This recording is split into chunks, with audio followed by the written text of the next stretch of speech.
जय जिनेन्द्र। नमो अरिहन्ताणं,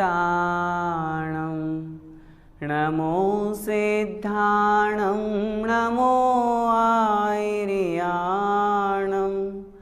नमो उवज्रायाणं, नमो लोये सव्यसाहूणम्। पंच परमेष्ठी भगवान की जय हो।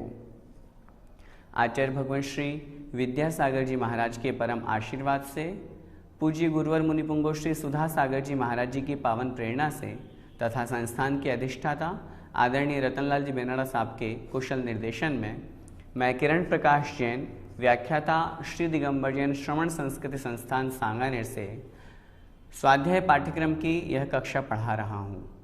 तृतीय भाग सिद्धांत प्रवेशिका का चल रहा है। हमने पिछली कक्षा में पंच परमेष्ठी का स्वरूप समझा। पंच परमेष्ठी के जो मूल गुण हैं, उन मूल गुणों के बारे में बहुत अच्छी तरह से हमने चर्चा की थी।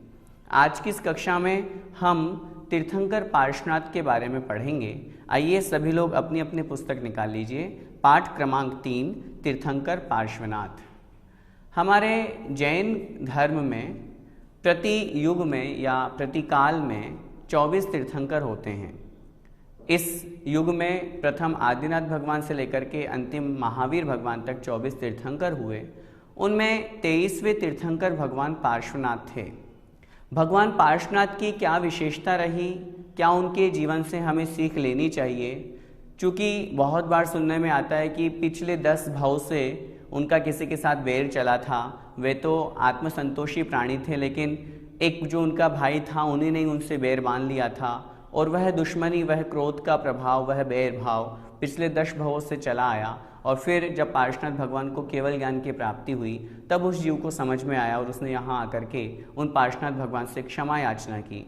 तो किस तरह से उनका वह जीवन रहा, किस प्रकार से वो बैर बंधा, और पार्श्वनाथ भगवान के बारे में जो हम बहुत अच्छी तरह से सुनते हैं, समझते हैं कि मुनि अवस्था में घोर कठिन उपसर्ग को उन्होंने सहन किया, उससे हमें क्या प्रेरणा लेनी चाहिए, वो सब बातें हमें पार्श्वनाथ भगवान के इस जीवन चरित्र से संक्षिप्त रूप में समझ में आएगा। देखिए, पौदनपुर के राजा अरविंद के कमठ और मरुभूति नामक 2 मंत्री थे। वे दोनों सगे भाई होकर भी विष और अमृत के समान बिल्कुल स्वभाव से भिन्न थे। 2 सगे भाई तो थे, लेकिन एक था विष के समान, एक था अमृत के समान। जो कमठ था वो विष के समान था, और जो मरुभूति था वो अमृत के समान था। स्वभाव है, जरूरी नहीं है कि एक माँ से उत्पन्न हुए दोनों बेटे एक ही स्वभाव वाले हों। अपने अपने कर्मों के अनुसार उनका वैसा भाव बन जाता है। एक समय राज्य कार्य से मरुभूति बाहर गया हुआ था। उस समय कमठ ने मरुभूति की स्त्री के साथ व्यभिचार का प्रयास किया, गलत करने का प्रयास किया। परिणाम स्वरूप राजा अरविंद ने उसे दंडित कर देश से निकाल दिया। जो उनके राजा थे उन्होंने उन्हें देश से निकाल दिया। तब कमठ अपमान से दुखी होकर किसी तापस आश्रम में जाकर हाथ में पत्थर की शिला उठाकर कुतप करने लगा। अनेक तरह के तप होते हैं, उसमें कुतप, खोटा तप। खोटे तप का मतलब होता है जो आत्म कल्याण की भावना को लेकर के नहीं किया, जो सांसारिक किसी इच्छा को लेकर के किया। बहुत से लोगों को देखते हैं पेड़ के उल्टा लटक जाते हैं, कोई एक टांग पर खड़े होकर के तप करते हैं। इस तरह से कोई पत्थर को अपने हाथ में लेकर के, कोई अपने चारों तरफ अग्नि जला लेते हैं, कोई पंचाग्नि तप तपते हैं। तो इस प्रकार उन्होंने अपने हाथ में बहुत बड़ी पत्थर उठाई, अपने हाथ में बहुत बड़ी शिला उठाई और फिर उससे उठा करके उसको तप करने लगे। उसी समय मरुभूति को पता चलते ही भ्रातृ स्नेह के कारण उसे वापस लेने पहुंचा। क्योंकि भाई था, प्रेम उनके मन में था। भाव आया कि कोई बात नहीं, अगर प्रयास किया है, गलत प्रयास किया है, राजा ने दंडित कर दिया, लेकिन भाई तो मेरा है, उनको वापस लेने चलते हैं। परंतु मरुभूति को देखते ही कमठ ने क्रोध से उसके सिर पर वह शिला पटक दी। मरुभूति मरकर हाथी हुआ। एक तो वो अपने भाई को लेने गया था, लेकिन कमठ के जीव ने क्या किया, उस मरुभूति के ऊपर वही शिला गिरा दी। उसी समय उसकी वहीं पर मृत्यु हो जाती है। एक दिन राजा अरविंद मुनि होकर संग सहित यात्रा पर जा रहे थे, तो तो मार्ग में उपद्रव करता हुआ हाथी वहां आया और उसे मुनिराज को देखते ही जाति स्मरण हो गया। वह जो मरुभूति का जीव था वो मरण को प्राप्त होकर के हाथी की पर्याय में गया। अरविंद जो थे राजा वो मुनि बन गए, संघ सहित जा रहे थे। तो जैसे ही वह उपद्रव जंगली हाथी था, जैसे उसने उन मुनि महाराज को देखा तुरंत उसके परिणाम परिवर्तित हो गए, जिसके कारण वह शांत हो गया। मुनिराज के उपदेश से उसने सम्यक्त और पंच अणुव्रत ग्रहण कर लिए। ऐसा कोई जरूरी नहीं है कि अणुव्रतों को सिर्फ मनुष्य ही धारण कर सकते हो। तिर्यंच जाति में भी जो पंचेंद्रिय जीव है, संगी है, समनस्क हैं, वे भी 5 अणुव्रतों को ग्रहण करते हैं। पंचम स्थान तक तिर्यंच गति में प्राप्त हो सकता है। तो इस अपेक्षा से उस हाथी ने अपने मन में इस तरह का संकल्प कर लिया और 5 अणुव्रतों को ग्रहण कर लिया। एक दिन वह सूखे पत्ते खाकर नदी में पानी पीने गया और वहाँ कीचड़ में फंस गया। तब पूर्व स्मरण से कमट का जीव जो सर्प बन गया था, मर करके वो सांप बना, उसने उसे वहाँ पर काट लिया। तब हाथी नमोकार मंत्र का स्मरण करते हुए मरकर देव बना और सर्प मर करके नरक में गया। इस प्रकार जो दोनों जीव थे कमठ और मरुभूति के, वो एक नरक में एक स्वर्ग में। जो मरुभूति का जीव था वह स्वर्ग में पहुंचा और जो कमठ का जीव था वो नरक में पहुंचा। हाथी का जीव देव पर्याय से चय कर रश्मिवेग नाम का राजा हुआ। पुनः मुनि होकर स्वर्ग को प्राप्त हुआ। पुनः वहां से आकर वज्रनाभि चक्रवर्ती हुआ। पुनः दीक्षा ली। तब भील अर्थात जो कमट का जीव था उसने फिर उनके ऊपर उपसर्ग किया। हम जो वैराग्य भावना पढ़ते हैं उसमें वज्रनाभि निर्ग्रंथ शब्द आता है चक्रवर्ती के लिए। वो यही चक्रवर्ती थे जो भगवान पार्श्वनाथ के जीव बने। वज्रनाभि चक्रवर्ती का जीव ग्रेव्यक में अहमेंद्र पद को प्राप्त हुआ और वहां से आकर आनंद नामक मंडलेश्वर नाम का राजा हुआ। फिर पुनः जिन दीक्षा लेकर के 16 कारण भावनाओं को भाने से तीर्थंकर प्रकृति का बंध किया और समाधि पूर्वक मरण करके 16वें स्वर्ग में इंद्र पद को प्राप्त किया। किसकी बात चल रही है? मरुभूति के जीव की बात चल रही है। मरुभूति के जीव ने इस प्रकार से 16वें स्वर्ग में जाकर के वह इंद्र बना। 16वें स्वर्ग में वह जाकर के देव पर्याय को प्राप्त होता है। उसके पश्चात काशी देश की बनारस नगरी में आज से करीब 3000 वर्ष पहले इक्ष्वाकु वंश के कश्यप गोत्रीय राजा अश्वसेन एवं उनकी विदुषी रानी वामा देवी के गर्भ से पौष कृष्णा एकादशी के दिन बालक का जन्म हुआ। जैसा कि हमने अभी पढ़ा, पूर्व में उन्होंने तीर्थंकर प्रकृति का बंध किया, उसके निमित्त से वे आगे जाकर के अगली पर्याय में वो तो देव पर्याय को प्राप्त हो गए। देव पर्याय के पश्चात अब वो मनुष्य पर्याय को प्राप्त होकर के इस मनुष्य पर्याय में वो तीर्थंकर बनेंगे। तो इसलिए भगवान पार्श्वनाथ का जो जन्म है, जिसे हम आज वर्तमान में बनारस के नाम से जानते हैं, वाराणसी, काशी, उस स्थान पर वहाँ पर उनका जन्म हुआ।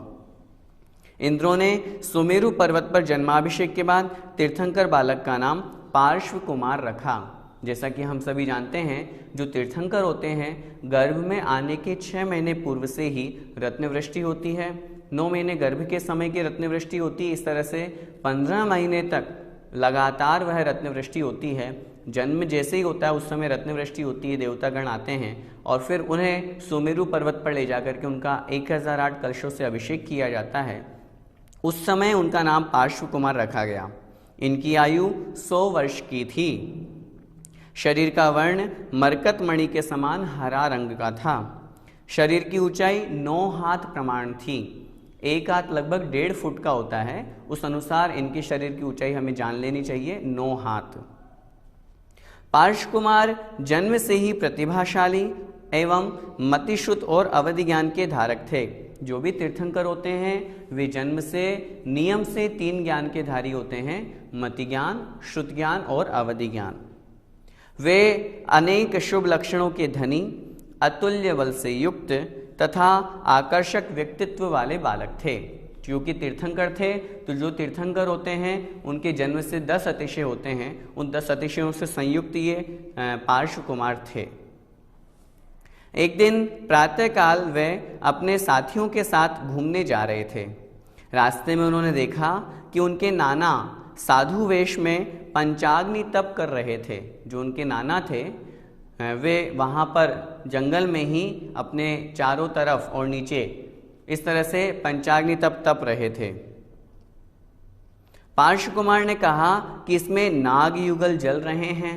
नाग युगल का मतलब नाग नागिन, नाग का जोड़ा जो है वो उन लकड़ियों में जल रहा है, ऐसा पार्श्व कुमार ने अपने नाना से निवेदन किया। तो उन्होंने क्रोध के आवेश में लकड़ी चीर डाली और फिर देखा उसमें एक सर्प युगल निकला जो अध जला हुआ तड़फ रहा था। पार्श्व कुमार के उपदेश के प्रभाव से वह सर्प युगल धर्णेंद्र और पद्मावती हुआ।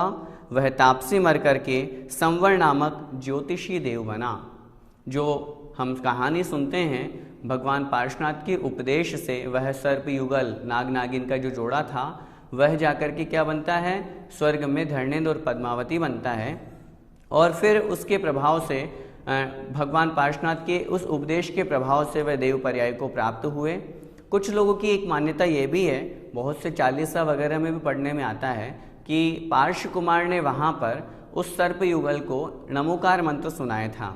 एक प्रसंग हम यहाँ पर ये भी ध्यान देने योग्य है, जो भी तीर्थंकर होते हैं वे कभी भी नमोकार मंत्र नहीं बोलते हैं, चाहे गृहस्थ अवस्था में हो चाहे मुनि अवस्था में हो। जब वे मुनि बनते हैं उस समय भी मात्र नमः सिद्धेभ्यः ऐसा बोलते हैं। तो इसलिए ये प्रसंग कहाँ से प्राप्त हुआ मालूम नहीं, लेकिन शास्त्रों में कहीं पर भी ऐसा प्रसंग सुनने को नहीं मिला कि उन्होंने नमोकार मंत्र सुनाया। उन्होंने उपदेश दिया, उस उपदेश के प्रभाव से उनके परिणाम निर्मल बने, अच्छे परिणाम बने और उन परिणामों के साथ में आयुबंध हुआ तो वे देव पर्याय को प्राप्त हुए। हमें भी ऐसा ही समझना चाहिए। तो इस प्रकार बचपन में उनके उपदेश को सुन करके उन्होंने नाग नागिन का कल्याण किया और वे स्वर्ग में देव हुए। युवा होने पर माता पिता के बहुत प्रयत्न करने पर भी पार्श्व कुमार ने विवाह नहीं किया और वे बाल ब्रह्मचारी ही रहे। एक दिन राजा अश्वसेन के पास अयोध्या का एक दूत आया।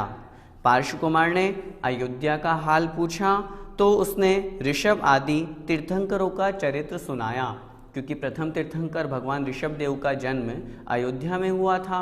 तो उस दूत ने प्रारंभ से लेकर के सारी कहानी वहाँ पर सुनाई और आदिनाथ भगवान के बारे में बताया।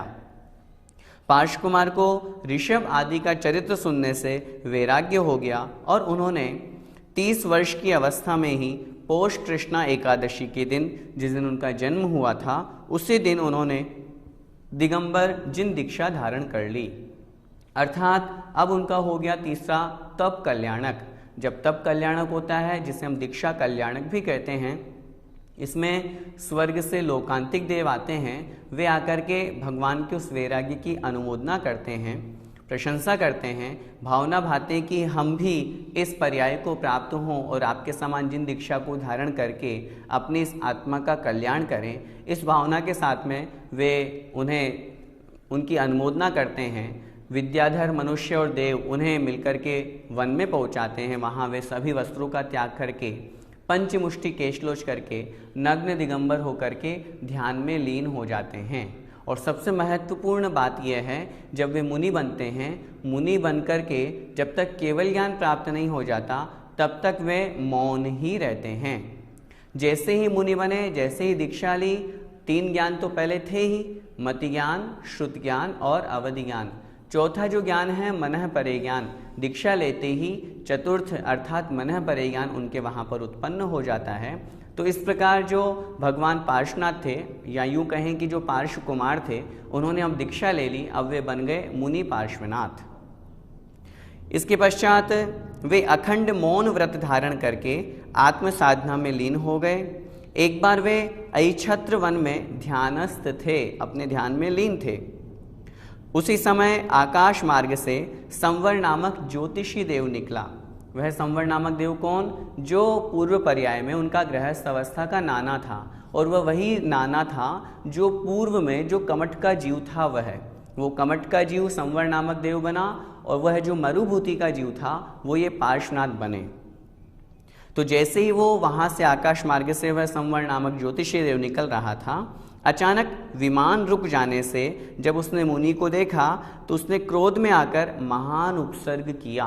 जैसे ही देखा कि इन मुनि के कारण से मेरा विमान आगे नहीं बढ़ पा रहा है, उसे बड़ा गुस्सा आया और फिर जैसे देखा अरे ये तो वही है जिसके कारण से मुझे इतनी निंदा सहन वहाँ पर करनी पड़ी थी, मेरा अपमान हुआ था, और अपना बदला चुकाने के लिए बेर भाव के कारण से घोर उपसर्ग किया। परंतु पार्श्वनाथ आत्म साधना से नहीं डिगे, वे अपनी आत्मा में ही लीन रहे, उन्हें बाहर से कोई मतलब नहीं रहा और उन्हें चेत कृष्णा एकादशी के दिन केवल ज्ञान की प्राप्ति हुई और तत्काल वहाँ पर समोह शरण निर्मित हो गया। कमठ के जीव का वह जो उपसर्ग है, इससे हम सभी परिचित हैं, जानते हैं। बहुत तरह से ओले शोले पानी पत्थर खूब बरसाए, लेकिन फिर भी वे अपनी आत्म साधना से बिल्कुल भी च्युत नहीं हुए। इस प्रसंग में हमें एक बात यह भी समझनी है, जब मुनि पार्श्वनाथ ध्यान में लीन थे, लिखा है शास्त्रों में, जो सर्प युगल था, जो उन्होंने गृहस्थ अवस्था में, बाल्यावस्था में जो उस सर्प युगल को उपदेश दिया था, उस उपदेश के प्रभाव से वो जाकर के धर्मेंद्र और पद्मावती बने। 7 दिन तक वह उपसर्ग होता रहा। धर्मेंद्र पद्मावती को फिर अपने ज्ञान से मालूम चला, तब सबसे पहले धर्मेंद्र वहाँ पर आए और वहाँ पहुँच करके उन्हें अही का मतलब होता है सर्प, सांप का रूप उन्होंने बनाया। चूँकि देवों के पास में विक्रियक शरीर होता है, उसके माध्यम से वे चाहे जैसा शरीर बना सकते हैं, तो अही अर्थात सर्प का शरीर बना करके, रूप बना करके उस धर्मेंद्र ने, जैसे भगवान पार्श्वनाथ वहाँ पर मुनि पार्श्वनाथ के रूप में बैठे हुए थे, पीछे से एक सर्प का अर्थात छत्र का रूप बनाया, जो फण का रूप है वो फण का रूप बनाया और उनको कवर कर लिया एक तरह से ऊपर से। फिर उसके पश्चात जो पद्मावती है, जो उनकी देवी थी, उन्होंने वहाँ आकर के उनके उस फण के ऊपर भी एक अम्ब्रेला टाइप में जो छत्र बनता है पूरा का पूरा गोल, वो बना करके और फिर उसको कवर किया। उत्तर पुराण जी में इस प्रकार का प्रसंग मिलता है, शास्त्रों में यही प्रसंग हमें देखने को प्राप्त होता है। आप अजंता एलोरा की गुफा में वहाँ जाएंगे तो वहाँ पर भी इसी तरह की चित्रकारी वर्तमान में उपलब्ध है। उसको इतिहासकारों ने लगभग 2000-2500 वर्ष पुरानी चित्रकारी बताया है। तो आगम के अनुसार जो उपसर्ग हुआ उसकी यही कहानी है। वर्तमान में प्रचलन में या चालीसा वगैरह में बहुत स्थान पर जो मिलता है कि पद्मा देवी ने उनको अपने मस्तक पर उठाया, इस तरह का प्रसंग आगम में कहीं पर पढ़ने में नहीं मिला। आप लोग जो सुन रहे हैं, यदि किसी को ऐसा प्रसंग कहीं पर प्राप्त होता है तो मुझे बताने का कष्ट करें। हम तो आगम के अनुसार अपनी धारणा बनाना है, तो इस प्रकार की हम धारणा बनाएं। तो कहने का तात्पर्य, उस उपसर्ग को उन्होंने बड़े शांत भाव से सहन किया और केवल ज्ञान को प्राप्त किया। जैसे ही तीर्थंकर का केवल ज्ञान होता है तो वहाँ पर देवताओं के द्वारा सौधर्मेंद्र की आज्ञा से कुबेर बहुत सुंदर समोषण की रचना करता है। उस समोषण में 8 भूमियाँ होती है। 8वीं भूमि जो श्रीमंडप भूमि है, वहाँ पर 12 सभाएं लगती हैं, फिर 3 कटनियाँ होती है और फिर उसके ऊपर अधर में 4 अंगुल ऊपर आकाश में तीर्थंकर भगवान पार्श्वनाथ वहाँ पर विराजमान थे और वहाँ पर उन्होंने बहुत हम जीवों भव्य जीवों के कल्याण के लिए उन्होंने जिन धर्म को उपदेश दिया, दिव्य ध्वनि के माध्यम से हमें उपदेश दिया। आगे कह रहे हैं, तब कमठ ने भी अपने कृत्यों का पश्चाताप करते हुए धर्म ग्रहण कर लिया। जब उसे समझ में आया पिछले 10 भवों से मैं इस तरह से इनके साथ में बैर बांधा हुआ हूँ, लेकिन फिर भी इनकी क्षमा देखिए, इन्होंने एक बार भी पलट करके मुझे जवाब नहीं दिया। वास्तव में यही क्षमा है। शास्त्रों में लिखा है, सामने वाले का प्रतिकार करने की सामर्थ्य होने पर भी वह प्रतिकार नहीं करना, उसको शांत भाव से सहन कर लेना, वास्तव में यही क्षमा है। और हमें भगवान पार्श्वनाथ को देख करके, उनके जीवन चरित्र को पढ़ करके निश्चित रूप से यह गुण तो अपने अंदर लाना ही चाहिए। सामने वाला उनको मारने का हर भाव में प्रयास करता रहा तो भी उन्होंने पलट करके कभी उसमें मारा नहीं, उसके प्रति द्वेष भाव नहीं किया, अपितु अपने ही कर्मों की निंदा करते हुए उन कर्मों को क्षय कर दिया और आज हमारे लिए पूजनीय बन गए। वास्तविकता की स्थिति पता होती है तब जो जीव क्रोध करता है, जो बैरभाव रखता है, वो बाद में आकर के पछताता है। पश्चाताप उस कमठ के जीव ने किया और वहाँ आकर के उसने क्षमा याचना की और धर्म ग्रहण कर लिया। करीब 70 वर्ष तक सारे आर्यखंड में समोह शरण सहित विहार करते हुए भगवान पार्श्वनाथ ने भव्य जीवों को तत्वों का उपदेश दिया। 100 वर्ष की आयु थी। 100 वर्ष की आयु में 30 वर्ष की आयु में उन्होंने दीक्षा ले ली और फिर केवल ज्ञान को प्राप्त किया। लगभग 70 वर्ष तक उन्होंने केवल ज्ञान की प्राप्ति के पश्चात जगह जगह जाकर के उपदेश दिया। श्रावण शुक्ला सप्तमी के दिन तीर्थंकर पार्श्वनाथ ने सम्मेश शिखर जी से मोक्ष प्राप्त किया और इसी कारण इस पर्वत को आज भी पारसनाथ हिल के नाम से कहा जाता है। हिल मतलब पहाड़ी। हम सभी जानते हैं हमारा शाश्वत सिद्ध क्षेत्र जहाँ से नियम से 24 तीर्थंकर मोक्ष जाते हैं, वर्तमान में हुंडाओ सर्पणी काल के प्रभाव से 20 ही तीर्थंकर वहाँ से मोक्ष पद को प्राप्त हुए। 24वें तीर्थंकर भगवान महावीर स्वामी पावापुरी से मोक्ष पद को प्राप्त हुए, लेकिन जो उनके पहले के अंतिम या यूं कहें कि सम्मेश शिखर जी से तीर्थंकर के रूप में अंतिम मोक्ष जाने वाले थे भगवान पार्श्वनाथ। हम सभी सम्मेश शिखर जी की यात्रा करते हैं, वहाँ का वातावरण बड़ा पावन है और वहाँ पहुँच करके हम सभी टोंकों की वंदना करते हुए अंतिम टोंक जब भगवान पार्श्वनाथ के चरणों में पहुँचते हैं तो निश्चित रूप से वहाँ पर पहुँचने पर जो आनंद की अनुभूति होती है, जो मन लगता है कि बस भगवान पार्श्वनाथ के हमें दर्शन हो गए, इनके चरणों के दर्शन हो गए, इसी स्थान से इन्होंने मोक्ष पद को प्राप्त किया था। हम भी भावना भाते हैं कि हम भी बहुत शीघ्र ही इनके जैसे जीवन को धारण करते हुए मोक्ष पद को प्राप्त करें। इस प्रकार आज की कक्षा में हमने भगवान तीर्थंकर पार्श्वनाथ के बारे में समझा। हम सभी को इनके जीवन से बस यही प्रेरणा लेनी है कि हे भगवान, जिस प्रकार आपने अपने परिणामों को शुभ बनाया और शुभ के साथ में शुद्ध बनाया, हम भी अशुभ उपयोग से हट करके अपने परिणामों को शुभ बनाएं, लक्ष्य बनाएं कि हम भी शुद्ध परिणामों की ओर आगे बढ़ें, शुद्ध उपयोग की ओर आगे बढ़ें। जब तक शुद्धोपयोग में नहीं जा पा रहे हैं तब तक अपने उपयोग को, अपने परिणाम को शुभ बनाएं। किसी भी दुश्मन के प्रति या बैर भाव या बेरी के प्रति किसी प्रकार का कोई क्रोध भाव नहीं रखें, बैर भाव नहीं रखें। देखिए, भगवान पार्श्वनाथ मुनि अवस्था में उनके पास शक्ति बहुत थी। ऐसा नहीं था कि वो कुछ भी नहीं कर सकते हों। वो तो सिर्फ एक आंख खोलते तो सारे के सारे देव उनके चरणों में आकर के झुक जाते और वो उस ज्योतिषी देव की सारी माया को, सारे के सारे उस उपसर्ग को एक सेकंड भी नहीं लगता दूर हो सकता था, लेकिन फिर भी उन्होंने ऐसा नहीं किया। सब कर्मों के उदय से उनको वो सब प्राप्त हुआ और उन्होंने उस कर्मों के उदय को बड़े शांत भाव से सहन किया और बैर भाव को नहीं बढ़ाया। हम और आप घर परिवार में रहते हैं, छोटी छोटी बातों पर झगड़े हो जाते हैं, उनको हम बहुत तूल देते हैं, बहुत आगे तक वो बात बढ़ जाती है। दिन भर, रात भर, 2-2, 3-3 दिनों तक, महीनों तक, सालों तक बोलते तक नहीं है। ऐसा बैरभाव किस काम का? यदि हम वो बैर पाल लेंगे तो सोचिए, ये तो भगवान पार्श्वनाथ थे, इनके अंदर तो शक्ति थी, शक्ति तो हमारे अंदर भी है, लेकिन आज ही हमें उस शक्ति को जागृत करना है। इन्होंने तो अपनी आत्मा का कल्याण कर लिया। हम और आप उस बैरभाव को लेकर के कितने भवों में भटकते रहेंगे। आज हम संसार में परिभ्रमण कर रहे हैं, उसका सबसे बड़ा कारण है हमारे राग द्वेष रूप परिणाम, हमारे कषाय रूप परिणाम।